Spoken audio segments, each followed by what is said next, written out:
အားလုံးပဲမင်္ဂလာပါကျွန်မရဲ့ mind 6 ဆန်ကလေးနဲ့ပြန်လည်ကြိုးဆိုလိုက်ပါတယ်ပေါ့နော်ဒီဗီဒီယိုကို24 hours အတွင်း24နာရီအတွင်းတွေ့ရဆိုရင်တင်အတွက်ဖြစ်တယ်ဟုတ်ပြီပေါ့နော်ဘာတွေဖြစ်ဖို့ရှိလဲလက်ရှိမှာဘလို့ရှင်နေဖြစ်နေလဲဆိုတော့ကျွန်မတစ်ချက်အရင်ပြပြသွားမယ်ပေါ့နော်ဟုတ်ကဲ့ပေါ့နော်လက်ရှိ current energy ကိုကြည့်လိုက်တဲ့အချိန်မှာလက်ရှိမှာပေါ့နော်ဒီပေါ့နော်ဒီဗီဒီယိုကိုကြည့်နေတဲ့လူတွေကလက်ရှိမှာပေါ့နော်ဒီပေါ့နော်အရာနှစ်ခုကြာမဟုတ်ဘူးဆိုရင်လူနှစ်ယောက်ကြာပေါ့နော်ဒီဝေခွဲမရဖြစ်နေရဲ့ဆုံးဖြတ်ချက်ဘလို့ဆုံးဖြတ်ရမလဲဆိုတာဖြစ်နေတယ်တချို့ဆိုအလုံးနှစ်ခုကြားပေါ့နော်ဒီလက်ကိုရွေးလဲရမလားဒီလက်ကိုရွေးလဲရမလားတချို့ဆိုလူနှစ်ယောက်ကြားတချို့ဆိုပေါ့နော်အရာနှစ်ခုကြားကျွန်မအရာနှစ်ခုကြားလို့ပို့ပြီးတော့မြင်နေအဲ့ဒီတော့ဒီအရာကိုလုပ်လိုက်ရမလားဒီအရာကိုလုပ်လိုက်ရမလားဒါကိုငါချိပဲဆက်လိုက်ရမလားငါနောက်ပဲဆော်လိုက်ရမလားဒီမှာပဲရက်နေရမလားအဲ့လိုမျိုးပုံစံမျိုးပေါ့နော်အလူလည်းဖြစ်နိုင်တယ်လို့တခြားအရာလည်းဖြစ်နိုင်တယ်ပေါ့နော်အများကြီးဖြစ်နိုင်တယ်ဒီလိုမျိုးနှစ်ခုကြားမှာရွေးချယ်ရခင်နေတာဆုံးဖြတ်ချက်ခက်နေရဆိုတဲ့အရာမျိုးကိုဒီမှာလာပြီးတော့တွေ့ရတာမျိုးဖြစ်တယ်ပေါ့နော်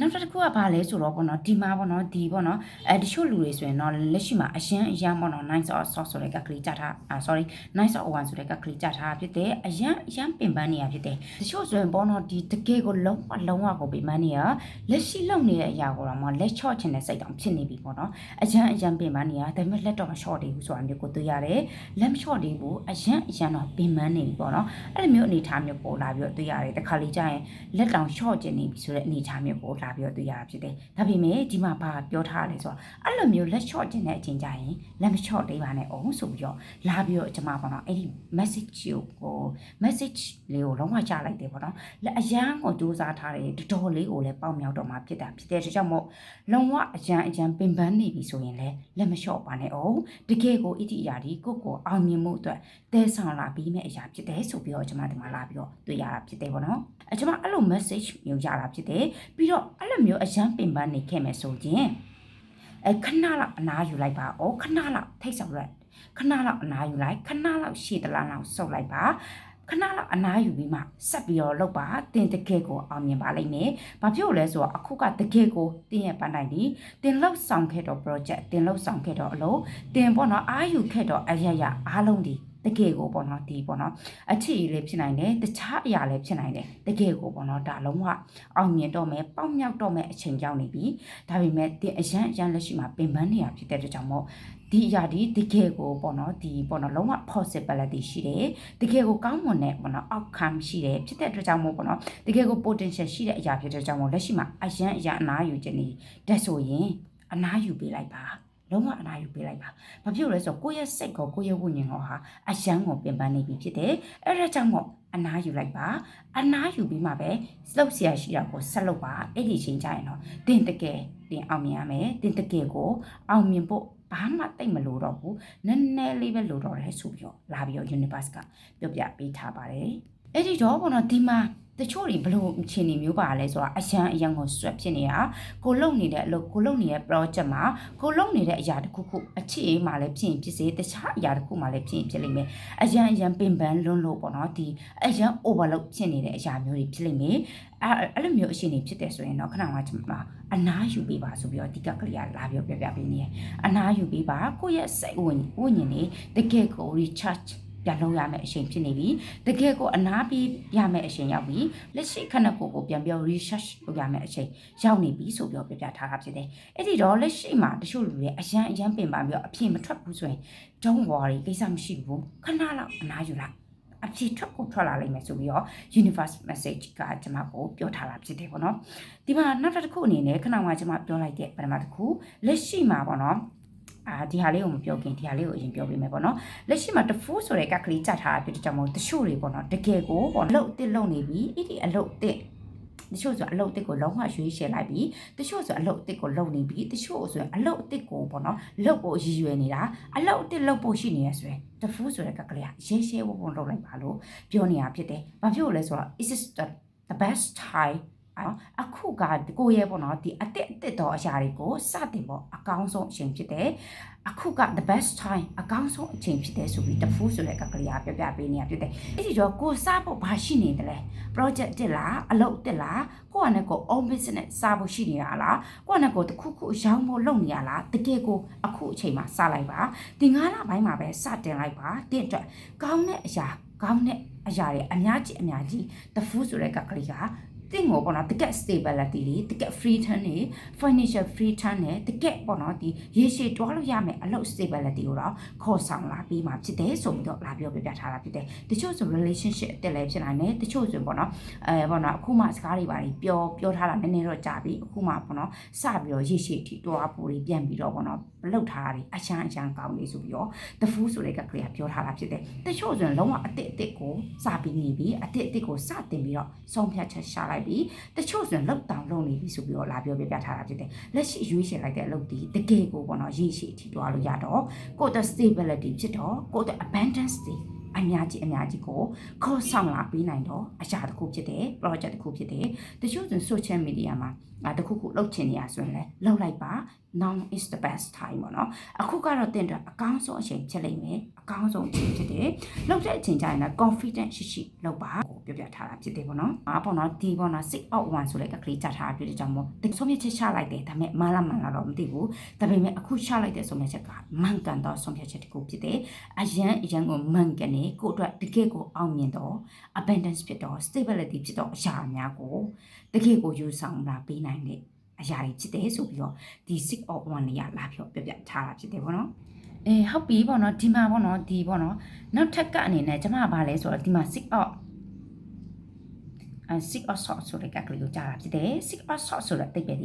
လက်ရှိမှာတချို့တွေဆိုရင်တော့ဘောနော်လိုအပ်ထက်ပို့ပြီးတော့ဒီဘောနော်အရန်ဘောနော် trauma ဖြစ်နေတာဒီလက်ရှိမှာဘောနော်ဒီကိုယ့်ရဲ့ fear တွေပြန်ပေါ်လာတာအရင်တော့အရင်ကြောက်ခဲ့တဲ့အရာမျိုးတွေစိတ်ပိုင်းဆိုင်ရာနဲ့ပတ်သက်တဲ့ trauma တွေ fear တွေပြန်ပြီးတော့ပေါ်လာတယ်လို့ကျွန်မဒီကကလေးကိုကျွန်မမြင်ရတာဖြစ်တယ်တချို့ဆိုရင်တကယ်ကို moving လုပ်နေတာတခြားနေရာတစ်ခုကို moving လုပ်သွားတာတခြားနိုင်ငံတစ်ခု country တစ်ခုကို moving လုပ်သွားတာဘောနော်အပြောင်းရွှေ့လုပ်ချစ်တာဘောနော်နေရာဖြစ်စေအလောက်ကန်ဖြစ်စေအလောက်ဟောင်းကလုံးဝအဆင်ပြေတော့အလုပ်တိကို moving လုပ်သွားတာပေါ်ကောင်းတဲ့အရာတစ်ခုရှိရဲဆိုပြီးတော့ universe ကဒီပိုင်ရှင်လေးတွေကိုပြောထားတာဖြစ်တယ်လက်ရှိမှာအလောက်ခေါင်းကအဆင်မပြေတော့လို့အလုပ်တိကို moving လုပ်သွားတာဒါပေမဲ့ကိုယ်စိတ်ထဲမှာပေါ့နော်ဒီမန်မှန်ရလာလို့တွေးနေရဖြစ်လိမ့်မယ်ကိုယ်စိတ်ထဲမှာတကယ်ကိုပေါ့နော်ဒီပေါ့နော်ငါအလောက်ဟောင်းကနေထွက်ခဲ့တာတခါတချို့တွေကြရင်တော့တကယ်ကိုပေါ့နော်ဒီပြဿနာဖြစ်လို့ဖြစ်လိမ့်မယ်တချို့ဆိုရင်တကယ်ကိုပေါ့နော်ဒီတခုခုပြဿနာဖြစ်လို့ဖြစ်လိမ့်မယ်ဒါပေမဲ့ universe မှာပိုကောင်းတဲ့အရာတစ်ခုတင်အတွက်ရှိနေတယ်အဲ့ဒါကြောင့်တင်အတွက်ဒီလုံးဝနောက်တာမရနဲ့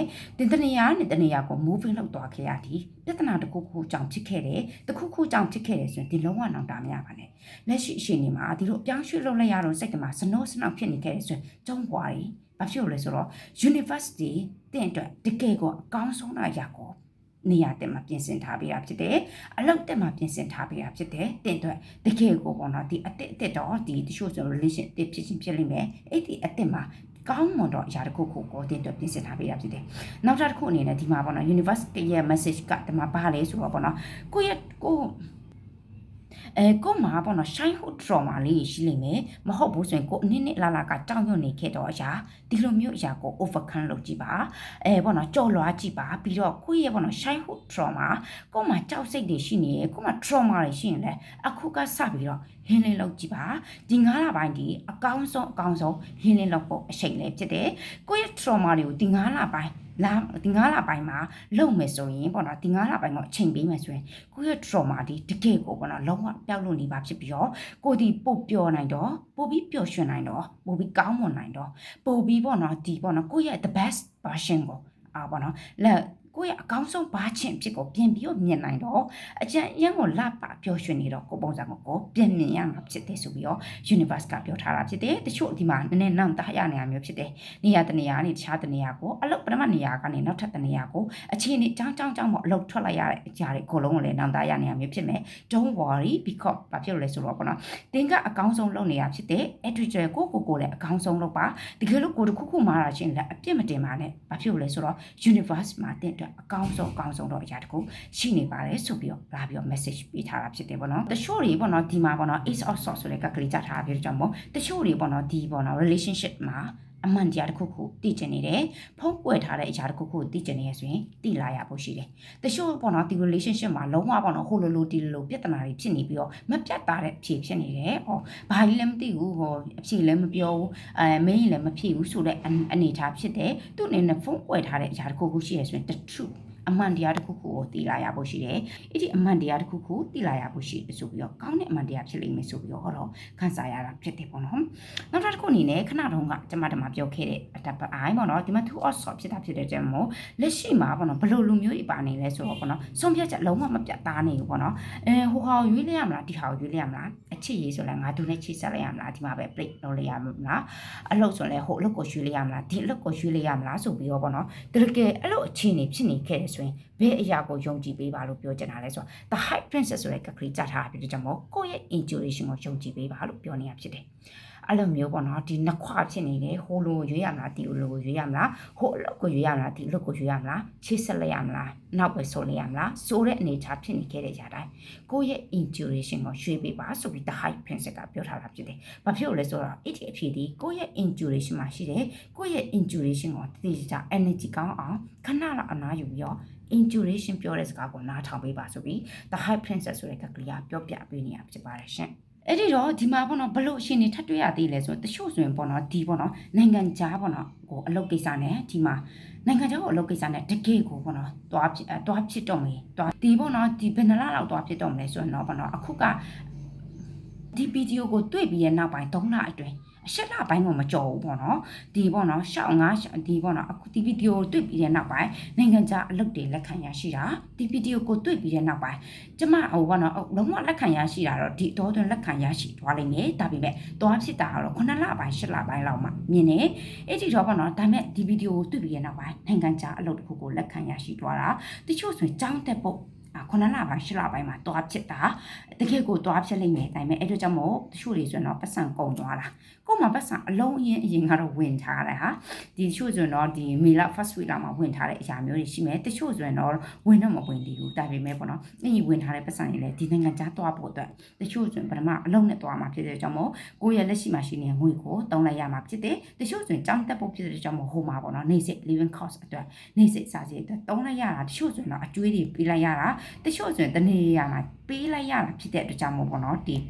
ီကိုမှရှိတဲ့ငွေအမြောက်အများတချို့ဆိုရင်ဒီအတော်သွင်းဆုံးချုံမှုဖြစ်ထားတာတချို့ဆိုရင်တော့အဲ့လိုမျိုးအနေထားမျိုးကိုလာပြီးတွေ့ရတယ်ဒါပေမဲ့စိတ်မပူနဲ့ဘာဖြစ်လို့လဲဆိုတော့ဒီ nice of Pentacles ဒီခဏပဲပတ်စံဝင်နေရမျိုးလို့မခံစားရပဲနဲ့ပတ်စံဒီမေလာတလလုံးဝ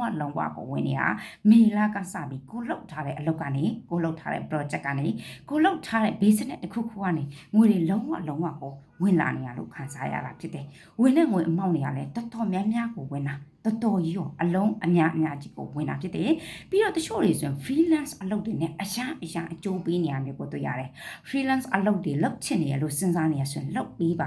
တကယ်ကိုနဲ့အကျိုးပေးရဖြစ်တယ်ဒီဗီဒီယိုကိုကြည့်ပြီးတဲ့နောက်ပိုင်း freelance အလုပ်လုပ်ချင်နေရဆိုရင်လုပ်ပေးပါ freelance အလုပ်ဒီအရန်ကိုအကျိုးပေးလိမ့်မယ်တကယ်ကိုအကျိုးပေးလိမ့်မယ်လို့လာဒီကကလေးကလာပြောပြထားတာဖြစ်တယ်တချို့ဆိုရင်ပတ်စံထပ်သွားတယ်ဒီအတော့တရားမှာပတ်စံထွက်သွားတယ်ဆိုရင်လည်းစိတ်မပူနဲ့ဘာဖြစ်လို့လဲဆိုတော့ငွေတွေဒီ freelance အလုပ်ကနေပြီးတော့တနေရာနဲ့အပေါက်ရှာပြီးတော့ကိုယ့်စီအောင်ငွေပြန်ပြီးတော့နိုင်စော့ဖန်တီးခဲ့ပြီးတော့ကြောင့်မို့ငွေအလုံးအချင်းကြောင်ဝင်လာလိုက်မယ်တကယ့်ကိုအလုံးအရင်ဖြစ်လိမ့်မယ်ဆိုပြီးတော့လာပြောပြထားတာဖြစ်တယ်ပေါ့နော်အဲ့ဒီတော့ပေါ့နော်ဒီပေါ့နော်ဒီမှာပေါ့နော်ဒီပေါ့နော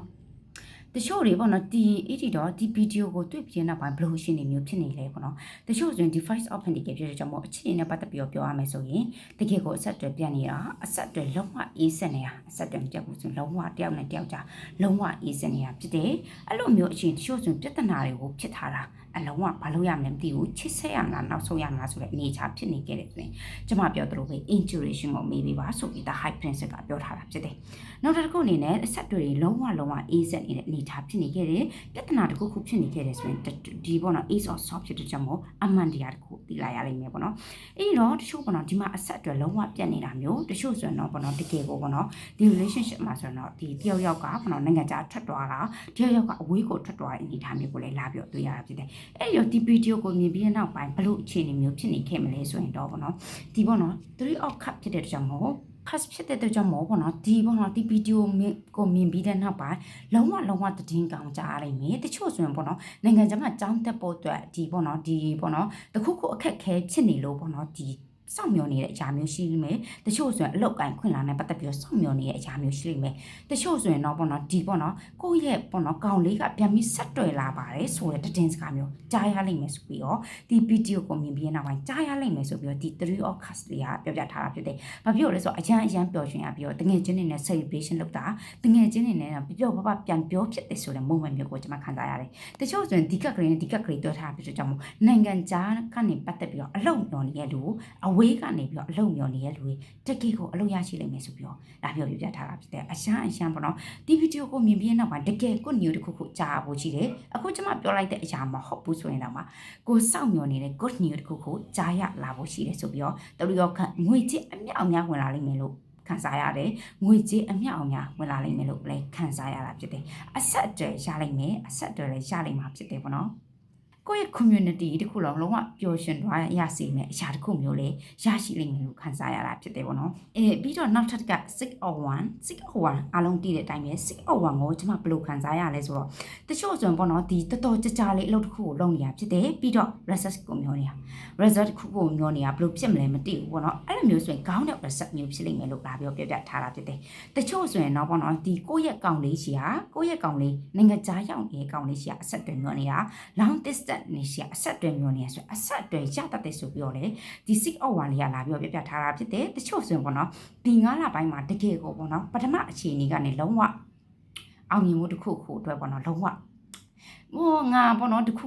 ုလက်ဆုပ်လက်ကင်လုံးရတဲ့အရာတခုငါမှာပေါ့နော်ဒီအောင်မြင်တဲ့အနေအထားမျိုးတစ်ခုအဲ့လိုမျိုးအနေအထားမျိုးကိုလာပြီးမြင်ရတာဖြစ်တယ်အရန်တချို့တွေဆိုရင်တည်င်းကောင်းကြားရတာမျိုးရှိတယ်ကိုယ့်ရဲ့ချစ်တူကနေဖြစ်စေကိုယ့်ရဲ့အဆက်တွေများလူချီကနေဖြစ်စေကိုယ့်ရဲ့အလောက်ကန်ရှိကနေဖြစ်စေတချို့ဆိုရင်ယာထူးလုံးဝတက်သွားလို့ခံစားရတယ်ယာထူးတက်သွားတာမျိုးဖြစ်တယ်လုံးဝပေါ့နော်ဒီတချို့ဆိုရင်အလောက်ကောင်းလေးကိုလုံးဝ changes ပြပြီးရရှိသွားလို့ခံစားရတာဖြစ်တယ်ဟုတ်ပြီနောက်ဆုံးကလေးတကပေါ့နော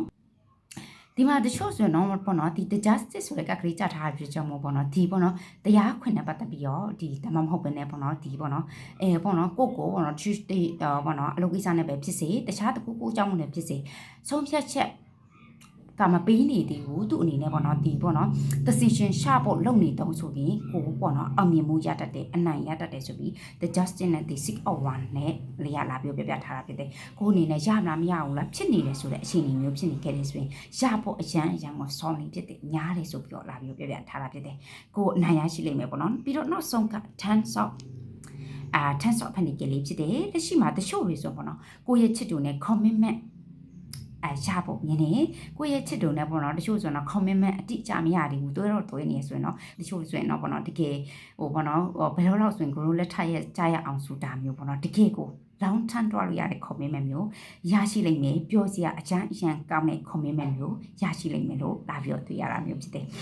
အဲ့ဒီထဲမှာဒီ 10 of Pentacles လေးဖြစ်တယ်နောက်တစ်ခုအနေနဲ့ 9 of Pentacles လေးကြာထားတာဖြစ်တဲ့ကြောင့်ငွေကြီးကတော့ပြောစရာမလိုဘူးငွေကြီးအရန်ကိုဝင်လာတာငွေရစရာရှိရတယ်အရန်ကိုပြန်ရတာငွေတွေမရှိအပေါက်တွေကနေဝင်ပြီးတော့ကိုယ့်ဘဝထိပ်ကိုဝင်ရောက်လာလိမ့်မယ်ဆိုပြီးတော့လာပြီးတော့သိရတာဖြစ်တယ်ပြီးတော့ဘာလို့လဲမသိဘူးပေါ့နော်အရန်ခံစားရတယ်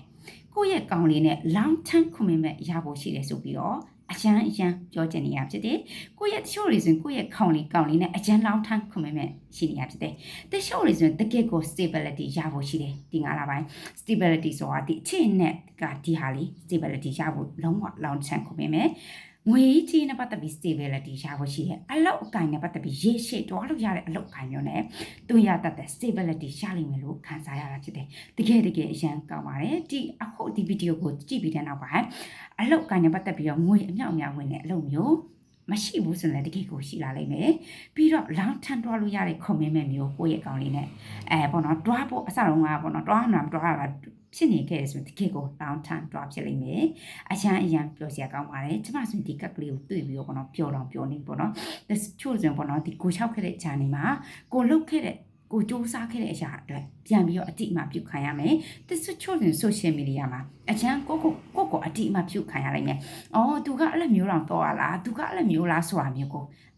ဒါလုံးဝ recognize ပေါ့နော်ကိုတကယ်လူတွေအတိအမှပြုလိမ့်မယ်ဆိုပြီးတော့လာပြီးပြထားတာဖြစ်တယ်ပြီးတော့အဝေးကချစ်တူစီကနေပြီးတော့တည်င်းစကားမျိုးကြားရလာဖို့ရှိတယ်ကိုအလုတ်လျှောက်ထားတယ်ဆိုရင်အလုတ်ချလာဖို့ရှိတယ်နိုင်ငံခြားအလုတ်နိုင်ငံခြားခရီးနိုင်ငံခြားပညာရေးပေါ့နော်အရှမ်း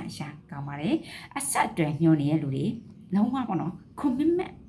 အရန် commitment ကို sorry မြင်တာဖြစ်တယ်ပြီးတော့ကိုယ့်ရဲ့အလုပ်နဲ့ပတ်သက်ပြီး stability ဆိုတဲ့စကားလုံးကိုလည်းဒီဗီဒီယိုကိုကြည့်ပြီးနောက်ပိုင်းကြားရမှာဖြစ်တယ်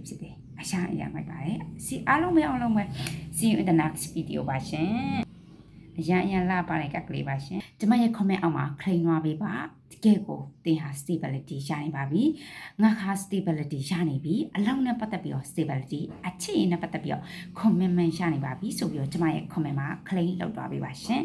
တကယ်ကိုကိုက recognize လုပ်ခံရတော့မယ်တကယ်ကိုလူတွေအများကြီးစီကနေအတိအမှပြုခံရတော့မှာဖြစ်ပါတယ်